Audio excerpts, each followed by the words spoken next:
तो पहले तो ऐसा है कि let me explain to you essentially what were the economic realities and the context background that went into the development of the budget. If you actually look at the budget numbers carefully, you'll realize that our actual expenditure, central expenditure in fiscal 15, which is the current year, was 16.8 lakh crores. These are all in the budget documents, you'll see them. This is as per revised estimates. Actual revenue collection was 11.3 lakh crores, and the borrowings, that is the government securities that were issued to run the government, was 5.1 lakh crores. The reason I'm bringing up these numbers is because when we talk about fiscal deficit of 4.1% or 3.9% or 3.6%, which are the numbers that people focus on, people don't realize actually what a big number that is. When you say 4.1, it seems like a small number. The human mind kind of thinks of it as a small number. The reality is it's actually a very large number when you look at it as a percent of either the taxes, that is the revenue that we are collecting, or whether you look at the interest payments that we have to make as part of expenditure, and which is a percent of the total taxes that we collect. The truth is that in India, our tax to GDP ratio, state plus center, is quite low. It's only 15-16%. The center's tax to GDP ratio is only 10%. This is among the lowest in the developing world. And therefore, we have to, because our tax to GDP ratio is low, and because our fiscal deficit is high, 4.1%, which is this 5 lakh crores I'm talking about, for 5 trillion rupees, we have to borrow a lot. And the borrowings that the government does basically are managed by the RBI. And the RBI issues government securities. And then we have to pay interest expenses on these government securities. These interest expenses amounted this year to 4.1 lakh crores. 4.1 lakh crores. That is 36% of all the taxes that we collect. So 36% of all the taxes that we pay as citizens of India actually go to just paying interest on the debt that we have. That's the amount of debt that we have. So our fiscal situation actually is not good, and it has worsened over the last 10 years. And this is what we inherited from the UPA government, a very difficult fiscal situation. As a result of the fact that we've been borrowing these vast amounts, this 5 lakh crores a year जो हम लोग borrow करते रहे हैं, और जिसको RBI government securities issue करके banks को देती है, इन्फ्लेशन हिंदुस्तान में काफ़ी बढ़ा हुआ था. So for the last 5 years, we've had inflation running at 8 to 12% because we have been deficit financing the government. We've been taking these large debts to finance the government. Now just think of it this way, which is if you were running a shop, अगर आप दुकान चला रहे होते या कोई आप उद्योग चला रहे होते, आप बिजनेस चला रहे होते, और आपकी कमाई 11 लाख करोड़ होती और आपके खर्चे करीब करीब 17 लाख करोड़ होते, तो आपकी दुकान चल पाती? दुकान नहीं चल पाती, क्योंकि इतने घाटे में कोई दुकान नहीं चल पाती, कोई बिजनेस नहीं चल पाता है, पर हमें सरकार चलाना है. तो ये एक समस्या थी.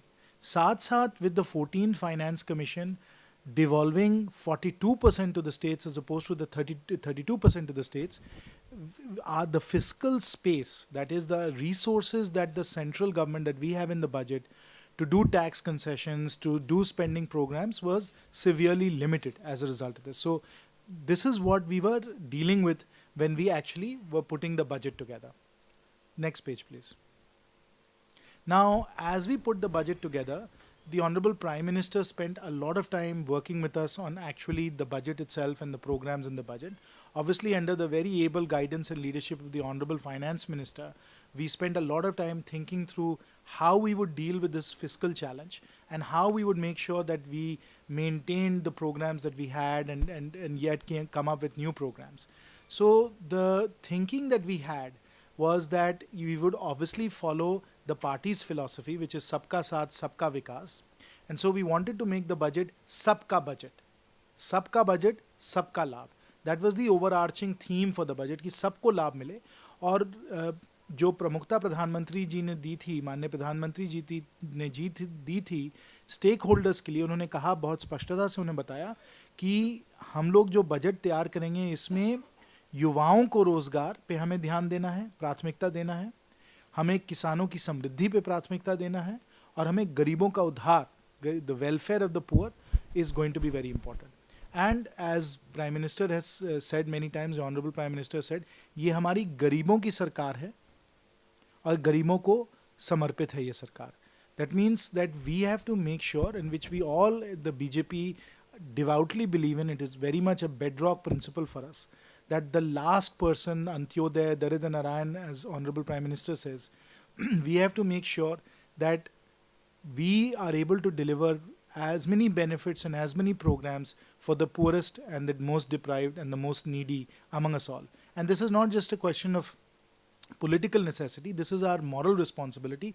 ये हमारा राजधर्म है कि गरीबों को जो हम जितना हम भला दे सकते हैं, जितना हम लाभ दे सकते हैं, हमें देना चाहिए. So we spent a lot of time thinking about these three primary stakeholders: students, farmers, and the poor. And in addition to that, we recognized that there were three other very important stakeholders: middle class taxpayers, people like us; secondly, businesses; and third, investors, both domestic and foreign. So we took all of that into account. And then finally, we realized that the foundation that we had to build on was ports, highways, railways, energy, housing, and urbanization infrastructure.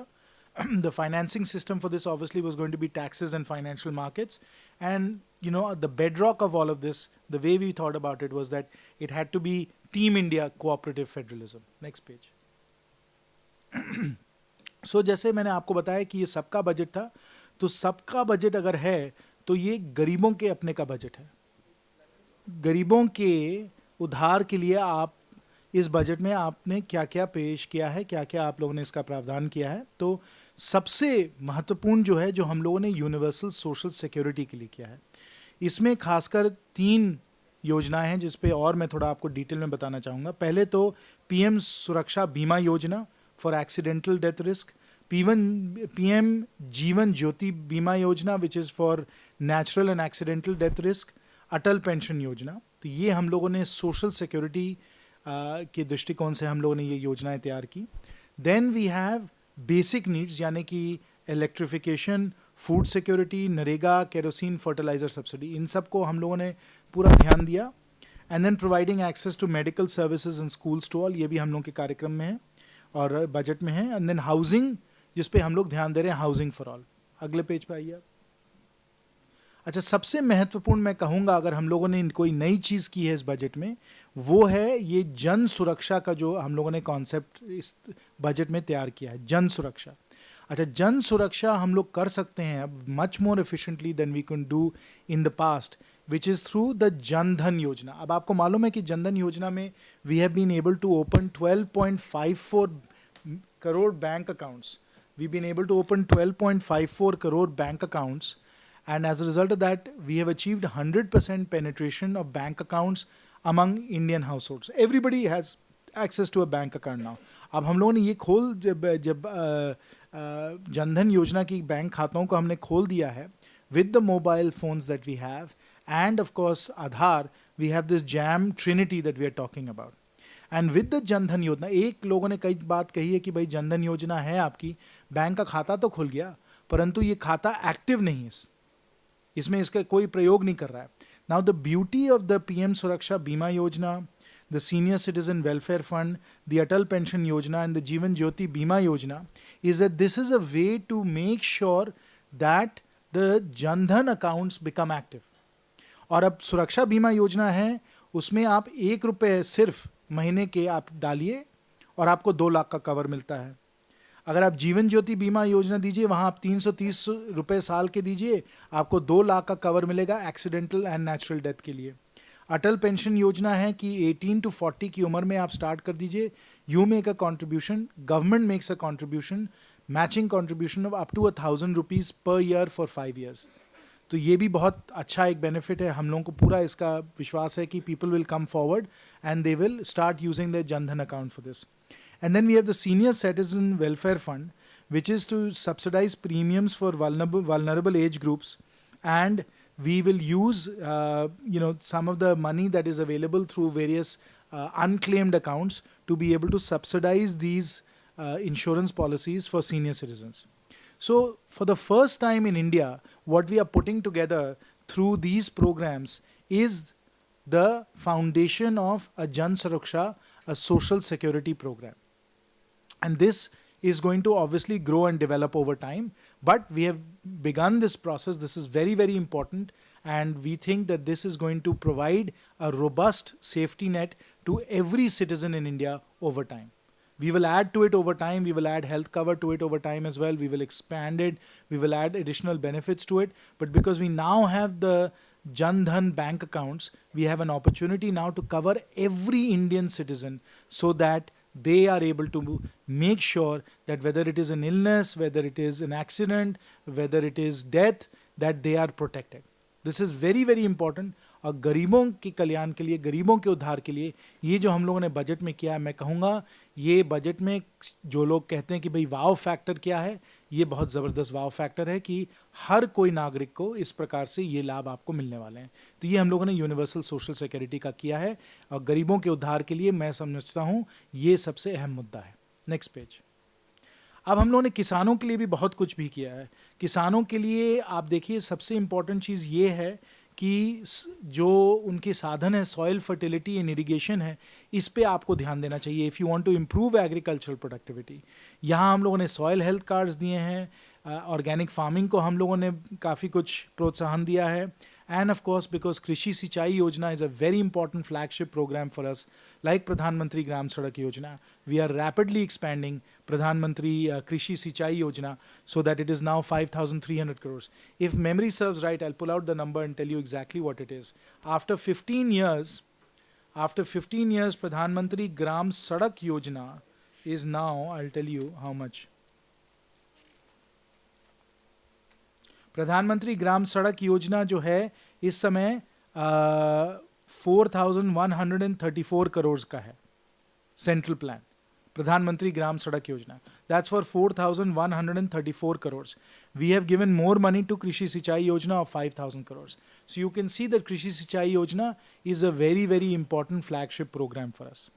Then, of course, credit, which we are emphasizing through NABARD and various other ways so that we ensure that there's 8.5 lakh crore credit going into agriculture. And then, obviously, we have to be able to create a universal national market so that farmers can benefit and get right prices for their products. Next page. Now, युवाओं के लिए, because we all know India's demographic dividend, we know that it's very important to create jobs for our 10 to 12 million people. What are we trying to do for the youth of this country? There are three important things. Number one is jobs. And to get jobs, we obviously have to have lots of jobs be available, lots of jobs be possible through Make in India, through the Mudra Bank and so on. And so we are really pushing that. We've done quite a bit as far as innovation and entrepreneurship is concerned, so that you're not just a job seeker, you're a job creator as well. So we're putting a lot of emphasis on innovation, entrepreneurship. There's the National Skills Mission, to which we've given 1,500 crores. And that's the Deen Dayal Upadhyay Gramin Kaushal Yojana.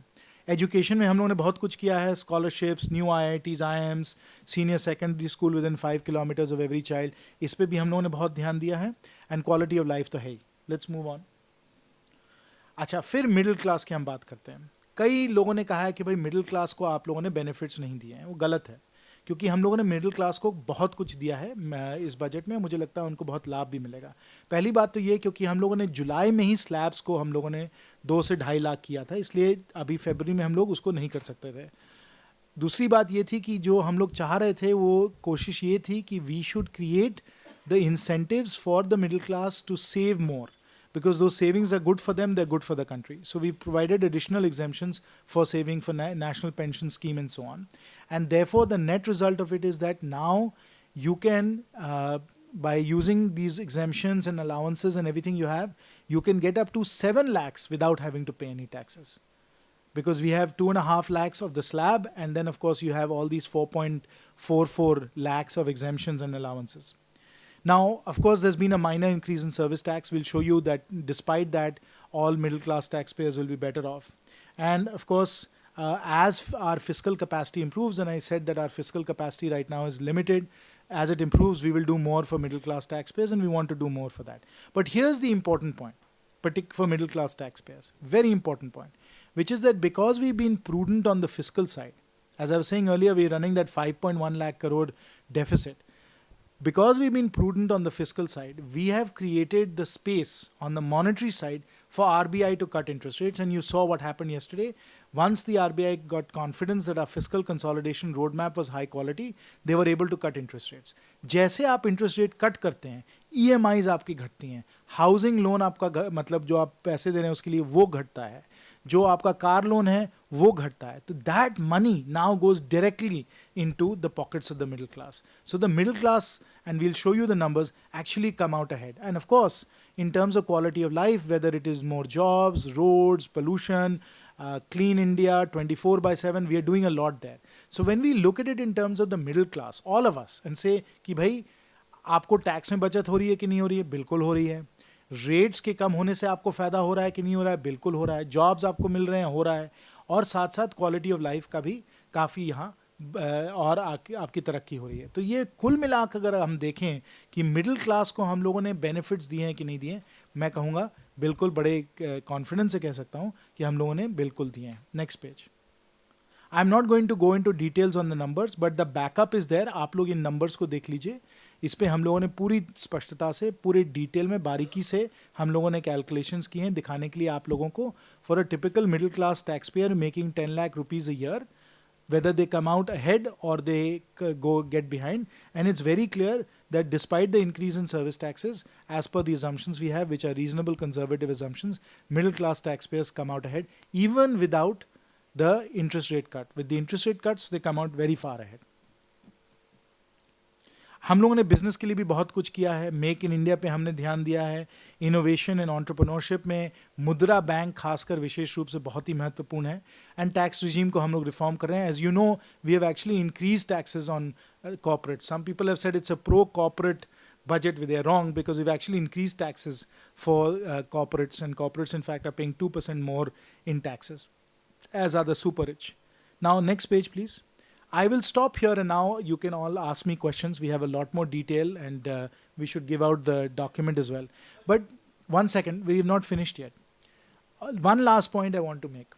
As preparation for this budget speech, we went through and we read all the budgets since 1991, the liberalization budget. We read all the budget speeches because we wanted to understand that if people have said that this is an important landmark budget, it's a reformist budget, how many reform initiatives, structural reform initiatives, does do the top budgets have? The budgets that were truly considered reformist, 91, 97, 2000, 2001. And as per our subjective, admittedly subjective analysis, we found that the best budgets, and NDA's budgets of 2000 and 2001 were among the best budgets, had between 8 to 12 reform initiatives, structural reform initiatives. We in this budget have about 20 major reform initiatives which are listed here, and in the presentation there's more detail on each of these reform initiatives. So our view is that we have really made, I think, through this budget a big change and had hopefully huge impact on India's economic future. I will now have the presentation be distributed to everyone as it is, and you're welcome to ask me questions one by one, please.